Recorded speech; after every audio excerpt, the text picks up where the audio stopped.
ಅಲ್ವೇ ಅಲ್ಲ. ಅದು ಯಾರು ಯಾರು ಯಾರು?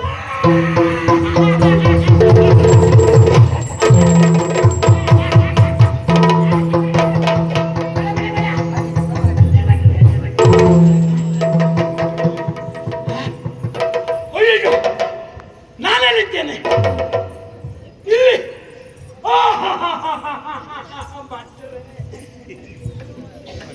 ಬಂದ್ರಿ ದರ್ಶನ, ನಿಮ್ ದರ್ಶನ ಆಯ್ತು. ಇದು ಕ್ಷಮಿಸಿದ್ದೆ ಅಂತ ಹೇಳ್ಬೇಕು. ಕ್ಷಮಿಸಿದ್ದೇನೆ. ಹೇಳ್ದೆ ಹೋದ್ರೆ ನಿಮ್ ಪಾದ ಬಿಡುವುದಿಲ್ಲ. ಇಲ್ಲ, ಕ್ಷಮಿಸಿದ್ದೇನೆ, ಹೇಳು. ಸ್ವಾಮಿ, ಆ, ಬ್ರಾಹ್ಮಣರನ್ನು ದೇವರಿಗೆ ಯಾಕೆ ಹೋಲಿಸಿದ್ದಾರೆ ಅಂತ ಈಗ ಗೊತ್ತಾಯ್ತು. ಅಲ್ವಾ? ನಾನು ಮಾಡಬಾರ್ದೆ ಹೋದ ಅಪರಾಧ ಮಾಡಿದೆ, ದೈವ ನಿಂದೆ ಮಾಡಿದೆ. ಆ, ಬ್ರಾಹ್ಮಣರಾದ ನಿಮಗೂ ನೀವು ನಿಷ್ಠಾವಂತರು ಅಂತ ಗೊತ್ತಿದ್ದು ನಿಮ್ಮ ನಿಂದೆ ಮಾಡಿದೆ ನಾನು. ಒಂದೊಂದು ಸಂದರ್ಭದಲ್ಲಿ ನಾನೇ ಹೇಳಿದವನಲ್ವಾ ನಿನಗೆ? ಹೌದು ಸ್ವಾಮಿ. ಆ, ಅಲ್ಲಿ ಒಂದು ಸತ್ಯ ಗೊತ್ತಾಯ್ತು ನನಗೆ. ಏನು? ಬೌದ್ಧಿಕತೆ, ಆ, ಜ್ಞಾನ ಇದ್ದಂತ ಯಾವುದೇ ಬ್ರಾಹ್ಮಣರನ್ನು ನಿಂದಿಸಿದರೆ ಆ, ಅವರು ಬೇಸರ ಮಾಡಿಕೊಳ್ಳುವುದಿಲ್ಲ. ಬದಲಿಗೆ ಆ, ಯಾರು ನಿಂದಿಸ್ತಾ ಇದ್ದಾರೋ ಅವ್ರ ಬಗ್ಗೆ ಪಶ್ಚಾತ್ತಾಪ ಪಡ್ತಾರೆ. ಯಾಕೆ? ಯಾಕೆ? ಯಾವ ಕಾರಣಕ್ಕೂ ಅವನು ಉದ್ಧಾರ ಆಗುವುದಿಲ್ಲ ಎನ್ನುವುದಕ್ಕೆ ನಾನು ಸಾಕ್ಷಿ ಆಗಬಹುದೇ. ಆ, ಇಲ್ಲೇ ಹೋದ್ರೆ ನಾನು ಬಹಳ ಬುದ್ಧಿವಂತ ತಿಳ್ಕೊ ಮಾತಾಡ್ತಿದ್ದೆ. ಮಾತಾಡ್ತಾ ಹೋಗ್ತಾ ಹೋಗ್ತಾ ಒಬ್ಬನೇ ಮಾತಾಡ್ಲಿಕ್ಕೆ ಶುರು ಮಾಡಿದೆ. ನೀನ್ ಮಾತಾಡ್ಲಿ ಅಂತ ನಾ ಸುಮ್ಮನಿದ್ದು. ಹೌದು, ನೀವು ಸುಮ್ಮನಿದ್ರಿ ಬಹಳ ಆ ಮಟ್ಟಿಗೆ ಉತ್ತರ ನಿಮ್ದು. ನಾನು ಮಾತಾಡ್ಲಿಕ್ಕೂ ನೀವು ಸುಮ್ಮನಿದ್ದೇ ಕೊಡ್ಲಿಲ್ಲ ಬಿಟ್ಟರೆ ಇಲ್ಲ ನಾನು ಮಾತಾಡ್ತಿದ್ದೆ, ಅವಕಾಶ ಕೊಡ್ಲಿಲ್ಲ. ಅಂತೂ ನನ್ನ ಪರಿಸ್ಥಿತಿ ಹೀಗೆ ಆಯ್ತು. ಎಲ್ಲಿ ಹೋದ್ರು ಬಂದ್ರು ಒಂದು ಗೊತ್ತಿಲ್ಲ, ಮೈ ಮೇಲೆ ಬಟ್ಟೆಯ ಪರಿವೇ ಇಲ್ಲ, ಹುಚ್ಚ ಹುಚ್ಚ ಅಂತಿದ್ರು. ಕೊನೆಗೆ ಯಾಕೆ ಹೇಳ್ಕೊಳ್ಳೋದು ಅರ್ಥ ಆಗಲಿಲ್ಲ. ಈಗ ಬಂದು ನೋಡಿದ್ರೆ ನಾನು ಬಂದು ಬಿದ್ದದ್ದು ಇದೇ ನಂದಿಕೇಶ್ವರನ ಈ ಸಾನ್ನಿಧ್ಯಕ್ಕೆ ಬಂದೆ ನಾನು. ಹೌದು. ನೀವೇನ್ ಮಾಡಿದ್ರಿ? ಆವತ್ತು ನಿಂದನೆಯನ್ನು ಮಾಡಿದೆಯಲ್ಲ, ಇವತ್ತು ಅಂತ ಮಾಡಿ ತೀರ್ಥ ಪ್ರೋಕ್ಷಣೆಯನ್ನು ಮಾಡಿದ್ದೇನೆ. ದೇವರೇ, ಅದರಿಂದ ಬಹುಶಃ ನಾನು ಮೊದಲಿನಂತೆ ನಿನಗೆ ಹಿಡಿದಂತ ಹುಚ್ಚು ಬಿಟ್ಟು ಹೋಯ್ತು ಈಗ. ಸ್ವಾಮಿ, ಈಗ ಸತ್ಯ ಗೊತ್ತಾಯ್ತು. ಏನು? ನಾನು ಇಲ್ಲಿಗೆ ಯಾಕೆ ಬಂದೆ? ಜೀವನದಲ್ಲಿ ಎಲ್ಲೂ ಒಳ್ಳೆ ಕೆಲಸ ಮಾಡಿದವಲ್ಲ ನಾನು, ಆದ್ರೂ ಒಂದು ಒಳ್ಳೆ ಕೆಲಸ ಮಾಡಿದ್ದೆ. ಆವತ್ತು ನೀವು ಕ್ಷೇತ್ರದ ಪುರಾಣವನ್ನು 5 ಗಳಿಗೆ ಹೇಳಿದ್ರಿ. 5 ಗಳಿಗೆ ನಾನು ಶ್ರದ್ಧೆ ಇಟ್ಟು ಕೇಳಿದ್ದೆ. ಯಾಕೆ? ಅಲ್ಲಿ ಎಲ್ಲಿ ನಿಮ್ಮ ತಪ್ಪು ಸಿಗ್ತದೆ ನಿಮ್ಮ ಹಿಡಿಬೇಕು ಎನ್ನುವ ಉದ್ದೇಶದಿಂದ ಕೇಳಿದ್ದಾದ್ರೂ 5 ಗಳಿಗೆ ಆ ಪುಣ್ಯ ಕಥೆಯನ್ನ ಕೇಳಿದ್ರಿಂದ ಬಹುಶಃ ನನಗೆ ಇಲ್ಲಿ ಬಂದು ಬಿದ್ದು ಆ ಪುಣ್ಯ ಫಲದಿಂದ ನಾನು ಉಳ್ಕೊಂಡೆ. ಅದಕ್ಕಾಗಿಯೇ ನೀನು ಇಲ್ಲಿವರೆಗಾಗಿ ಬಂದಿದ್ದು. ಅವ್ರು ಒಂದು ಏನು? ಹೆಚ್ಚಿನ ಜನ ಮಧ್ಯದಲ್ಲೇ ಇದ್ಕೊಂಡು ಹೋದ್ರು. ಅವಳ ಪರಿಸ್ಥಿತಿ ಎಂತ ಆಗ್ಬೇಕು ಬೇಸರ ಇಲ್ಲ. ನನಗೆ 5 ಗಳಿಗೆ ಕೇಳಿದ್ರಿಂದ ಹೆಚ್ಚಿಗೆ ಪುಣ್ಯ ಸಿಕ್ತು, ಅರ್ಧ ಕೇಳಿದ್ರು ಅರ್ಧ ಪುಣ್ಯ ಸಿಗ್ತದೆ. ಹಾಗಾಗಿ ನಗಾಡುವವರು ನಾವು 5 ಗಳಿಗೆ ನೋಡ್ತೀವಿ, ಹೊಡೆದು ಬೇಡ, ಅವರಿಗೂ ಅರ್ಧ ಉಂಟು ಅದರಲ್ಲಿ. ಆದ್ರೂ ಒಂದು ಇನ್ನು ಮಾತ್ರ ದೇವಸ್ಥಾನದಲ್ಲಿ ಕೆಲಸ ಮಾಡಿಕೊಂಡು ಯಾವುದೇ ಆಸೆ ಇಲ್ಲದೆ ನಾನು ಬದುಕ್ತೇನೆ, ಅವಕಾಶ ಮಾಡಿ ಕೊಡ್ಬೇಕು. ಇನ್ನು ಮಾತು ಸ್ವಲ್ಪ ಕಡಿಮೆ ಆಗ್ಬೇಕು. ಯಾಕೆ? ಇನ್ನು ಮುಂದೆ ಯಾಕೆ ಸ್ವಾಮಿ? ಯಾಕೆ ಈ ರೀತಿ ಆಗಿದೆಯಲ್ಲ? ಹೀಗೆ ಹೇಗೆ ದೈವನಿಂದನೆಯನ್ನು ಮಾಡಿದೆ ನೋಡು, ಅದರಿಂದ ಅನುಭವಿಸಿದೆ ನೋಡು. ಮಾತು ಕಡಿಮೆ ಆಗ್ಬೇಕು ಅಲ್ಲ, ಕೆಟ್ಟ ಮಾತನ್ನು ಉಳಿದದ್ದನ್ನು ಬಿಡಬೇಕು. ಇಲ್ಲಂತಾದ್ರೆ ಮನಸ್ಸು ಶುದ್ಧವಾಗಬೇಕು ಖಂಡಿತವಾಗಿ. ಇಲ್ಲಂತಾದ್ರೆ ಮುಂದೆ ಅನುಭವಿಸ್ತೀಯ. ಅಲ್ಲಲ್ಲ, ನಾ ಮಾತು ಕಡಿಮೆ ಮಾಡಿದ್ರೆ ಕೆಲವರು ಮಾತು ಆಗ್ತದೆ, ಇದ್ರಲ್ಲಿ ಕಷ್ಟ ಉಂಟು, ಗೊತ್ತಾಯ್ತದೆ ಪರಿಸ್ಥಿತಿ. ಬರ್ತೇನೆ ನಾ ಮಾತಾಡ. ಏನಾಯ್ತು? ಚಂದಮ್ಮ ಶಕ್ತಿಯ ಕಾಲಿಗೆ ಬಿದ್ದು ನಮಸ್ಕಾರ ಮಾಡಬೇಕು, ಕ್ಷಮೆ ಕೇಳಬೇಕು ಅಂತ ತಿಳ್ಕೊಂಡಿದ್ದೆ. ಆದರೆ ಅವರು ಪ್ರತಿಮೆ ಮಾಡಿ ಇಟ್ಟಿದ್ರಿ ನೀವು. ಅವ್ರಿಗೇನಾಗಿತ್ತು ಸ್ವಾಮಿ? ಇಲ್ಲೇ ಹೋದ್ರೆ ಈ ಸ್ಥಿತಿಯವರು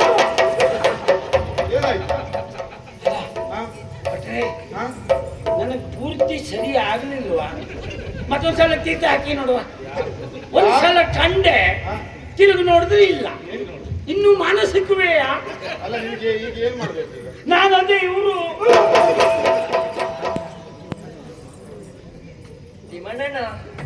ಹೇಳ್ಬೇಡಿ. ಯಾಕಪ್ಪ? ಯಾವುದೇ ಕಾರಣಕ್ಕೂ ಆ ಮಾತು ಹೇಳಬೇಡಿ. ಯಾಕೆ? ಅನ್ನ ಬಿಡಿ, ಒಬ್ಬ ಮನುಷ್ಯ ಅಂತ ಹೇಳುವ ಸ್ಥಿತಿಯಲ್ಲಿ ನಾನಿದ್ದವಲ್ಲ. ಯಾಕೆ? ನಿಮಗೆ ಮಾಡಬಾರದೆ ಹೋದ ಅನ್ಯಾಯ ಪೂರ್ತಿ ಮಾಡಿದವ ನಾನು. ಇಷ್ಟೆಲ್ಲ ಮಾಡಿದ್ದೇನು?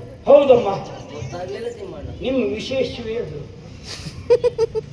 ಯಾರು ಏನೇ ಮಾಡಿದ್ರು ನಿಮ್ಗೆ ಗೊತ್ತಾಗುವುದಿಲ್ಲ.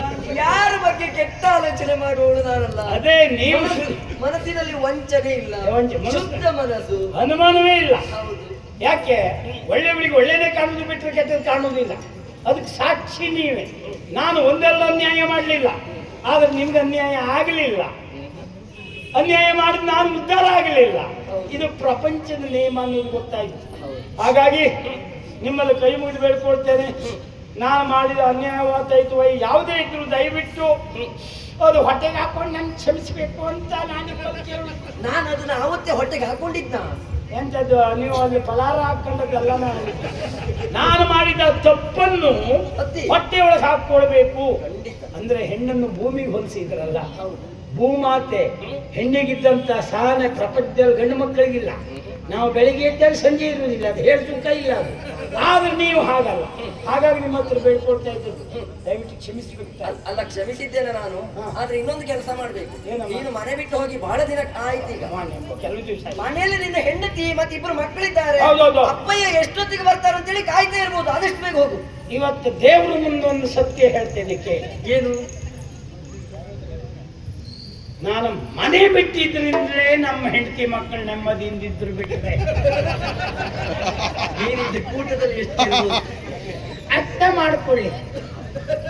ಮತ್ತೆ ನಾನು ತಪ್ಪು ಅಂತ ಅನಿಸಿದರೆ ಹೆಂಡತಿಯು ಒಂದೇ, ಮಕ್ಕಳು ಒಂದೇ, ಬೇರೆಯವರು ಒಂದೇ. ಆ ಗುಣ ನನಗಿದ್ದು ಕ್ಷೇತ್ರದಲ್ಲಿ ಉದ್ಧಾರ ಆದವರು ಒಬ್ಬರೂ ನಮ್ಮ ಹೆಸರು ಹೇಳಲಿಲ್ಲ. ನಮ್ಮ ಹಣೆ ಬರ. ಆದ್ರೆ ಈಗ ನಾನು ಮನೆಗೆ ಹೋಗ್ಬೇಕಾ? ಹೌದು, ಬರ್ತೇನೆ. ಮನೆ ಹೋಗ್ತೀನಿ.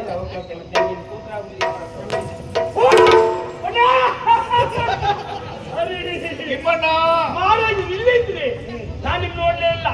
ಮಹಾಪ್ರಭುಗಳೇ, ಇನ್ನು ಮೇಲೆ ನಾನು ನೀವಿದ್ದ ಆಸ್ಥಾನದ ದಿಕ್ಕಿಗೆ ಬರುವುದಿಲ್ಲ, ನಿಮ್ಮ ಸಭೆ ಪ್ರವೇಶ ಮಾಡುವುದಿಲ್ಲ. ದಯವಿಟ್ಟು ನನಗೆ ಕ್ಷಮಿಸಬೇಕು. ಏನ್ ಮಾಡ್ತೀವಿ? ನನ್ನಂತ ಪಾಪಿ ಯಾರಿಲ್ಲ. ಮುಂದೆ ಮಾಡ್ತೀವಿ. ಅಲ್ಲ, ಮುಂದೆ ನಾನು ಹೇಳಿದ್ರು ದೇವಸ್ಥಾನದ ಹೊರಗೆ ಬಿಟ್ಟರೆ ಒಳಗಿರುವುದಿಲ್ಲ. ಅದು ಒಂದು ಪುಣ್ಯ. ಏನು?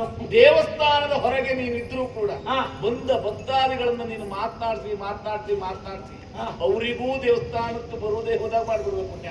ಅಂದ್ರೆ ಅಲ್ಲೇ ಮಾತಾಡಿ ಒಳಗೆ ಬರುವುದು ನೆನಪೋಗ ಹಾಗೆ ಹೋದ್ರೆ ಹೋಗ್ಬೋದು ಭಕ್ತಾದಿಗಳು. ಇವತ್ತು ಹೇಳ್ತೆ ಕೇಳಿ. ಏನು? ಭಕ್ತಾದಿಗಳು ಒಳಗೆ ಬರುವಾಗ ಮುಖ ತಿರ್ಸ್ಕೊಂಡು ಕೂತ್ಕೊಂತೆ. ಹಾ, ಹಾ, ಹಾ. ಒಳಗೆ ಹೋಗಿ ದೇವರ ದರ್ಶನ ಮಾಡಿ ಪಾಪ ಅವ್ರ ಭಕ್ತಿಯಿಂದ ಕಟಕು ಕಾಂತಿ ಹಾಕಿ ಬರ್ಬೇಕಿರ್ತದೆ. ನಾನು ಅವ್ರ ಅಲ್ಲೇ ಹಿಡ್ಕೊಂಡು ಮಾತಾಡ್ಲಿಕ್ಕೆ ಶುರು ಮಾಡಿದ್ರೆ ಮರುದಿವ್ಸ ಮತ್ತೊಂದು ಪೂಜೆ ಕೊಟ್ಟು ಹೋಗ್ಬೇಕು. ಅಷ್ಟು ಮಾಡ್ತೇನೆ, ಬಿಡುದಿಲ್ಲ. ಆದ್ರೆ ನಿಮ್ಮಿದ್ದಲ್ಲಿ ಬಿಡುದಿಲ್ಲ ಹೇಳಿ ಕಾರಣ ಇಷ್ಟೇ. ನಾನು ಬಯಸಿದ್ದು ಬೇರೆ ಏನನ್ನೂ ಅಲ್ಲ, ಸಿಂಹಾಸನ ಬಯಸಿದ್ದೆ ಮಾಡಿದ್ರೆ. ಇದರ ಮೆಟ್ಟಿಲನ್ನು ನೋಡುವ ಯೋಗ್ಯತೆ ನನಗಿಲ್ಲ, ಅಂಥದ್ರಲ್ಲಿ ಬಯಸಿದ್ದೆ. ನಮ್ಮ ಕೂಟದಲ್ಲಿ ನೀನು ಒಳ್ಳೆಯವ ಅಂತ ಹೇಳಿದ್ ನೀವು ಒಬ್ಬರೇ. ಈಗ ಗೊತ್ತಾಯ್ತು. ಹೌದು, ನಂಗೆ ಗೊತ್ತಾಯ್ತು, ನಿಮ್ಗೆ ತಡೆದು ಗೊತ್ತಾಯ್ತು. ಹಾಗಾಗಿ ಈ ಬದಿ ಬರುದಿಲ್ಲ. ಏನಾದ್ರೂ ಮುಂದೆ ನೋಡ್ಕೊಳ್ಬೇಕು, ತೆಗೆದುಕೊಂಡು ಹೋಗ್ಬೇಕು ಅಂತ ನಾನೇ ಬಿಟ್ರೆ ಅನ್ಯರಲ್ಲ, ನೆನ್ಪಿಟ್ಕೊ. ನಿಮ್ಮ ಮಟ್ಟಿಗೆ ನಂಗೆ ಗೊತ್ತಾಗಿದೆ. ಆ ಬಟ್ಟೆ ಇದ್ದಾಗ ಒಂದು ಮಾತಾಡಿ ಹೋದ್ಮೇಲೆ ಮತ್ತೊಂದು ಮಾತಾಡಿ ನೋಡಿ, ಆವತ್ತೇ ಇದು ನಡೆಸಲಿಕ್ಕೆ ನೀವು ಅಂತ ಕ್ಷೇತ್ರ ಬಿಡಬೇಡ. ನಂದಿಕೇಶ್ವರನ ಅನುಗ್ರಹ ಸದಾ ಇರಲಿ. ನಂದಿಕೇಶನು ಅಲ್ಲ, ಉರುದು ಉಂಟು ನಮ್ಗೆ. ಸ್ವಾಮಿ, ನಂದಿಕೇಶ್ವರನ ಈ ಸನ್ನಿಧಿಯಲ್ಲಿ ನಡಿಬೇಕಾದ ಎಲ್ಲ ಉತ್ಸವಗಳು ನಡಿಬೇಕು.